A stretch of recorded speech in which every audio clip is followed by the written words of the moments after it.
Today I'm just taking a rather relaxed approach to it all after yesterday's heightened excitement, getting into the discussion about those kind of things that we can intentionally do to make ourselves feel better, having a wonderful high on natural endorphin. Today it's a little bit more of a sober approach to the situation that we're going through, to heighten awareness with regards suicide, depression, anxiety, etc. At the beginning of the COVID-19 lockdown, many people began speaking, particularly in the social health sector, about the potential harm that this lockdown might actually cause to people that are found in households where domestic family violence is rampant, occurs regularly. And people within that health sector were trying to identify strategies whereby they might be able to help some of these people. They talked about code words that people caught in these situations might be able to share with family or friends or the authorities, which would signal that they needed some kind of help, and then assistance would be given. Of course, they used the usual 111 number or the 1737 number for counsellors to discuss difficulties that they might be feeling, and that might work in some situations.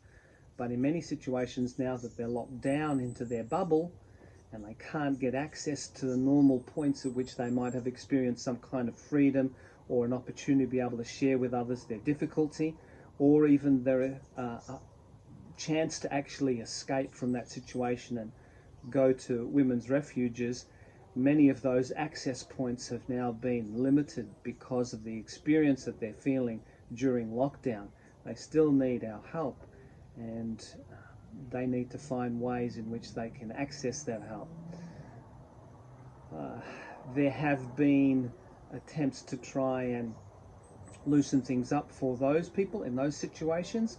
See, they would normally get out and maybe go to a gym or go for a shop for a while or take a walk or wander down to the beach, but all of those avenues have been restricted to them at present. So they really need a lot of additional help. So there was about $22 million worth of funding that the government put into the situation, also presuming that this might get worse. But there's very little else that they could do. Just hope that people would act sensibly and mercifully and not inflict such injustice on the people that they were sharing their bubble with. And primarily they're sharing that bubble because they belong to the same whānau or family, and generally they should be expressing love to one another. So we're hoping that people in those situations might think a little more carefully and act much more mercifully. The women's refuges have unfortunately seen a greater rise in the incidents of domestic violence, and they've been helping as much as they can. Indeed, they've been using outside sources of motels and hotels to be able to put people in certain placements as their refuges become full and overflow. Being in the bubble isn't always the best, but we do hope that people that are watching these videos or checking things out, social media, might think twice about what they're doing with the ones that they're supposed to be loving. Let's hope that our prayers as Christians and our awareness as general society might be able to alleviate this problem. I guess I've got to get ready now for the 25. The verse that I'm sharing today is from the first letter of Peter again. This time it's chapter 2, and it's verses 9 and 10. So this letter was actually sent to people in Asia Minor, which is modern day Turkey. Not only did they have to scatter because of the persecution they were experiencing in their homeland, but then they suffered persecution in strange places, foreign lands, under the Roman Empire's strategy of bringing everybody into line. I wish I could bring you more good news. Maybe the good news will be that I can get through the next 25 with my companion cat Lucky. All right, let's do that.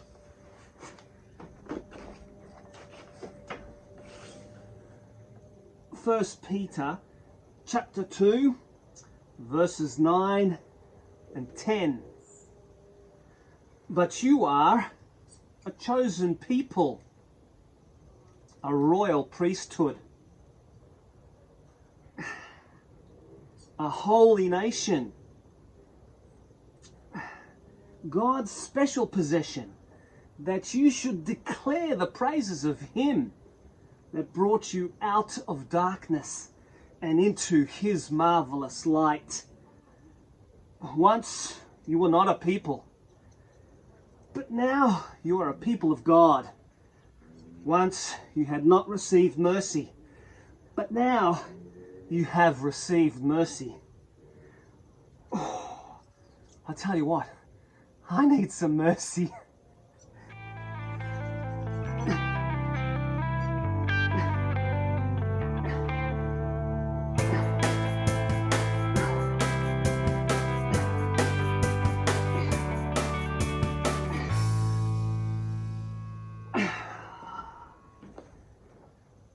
Well, that's another day done.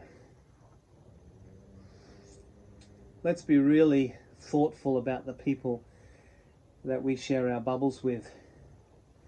After all, they could be the very people that we spend the rest of our lives with, or hopefully so.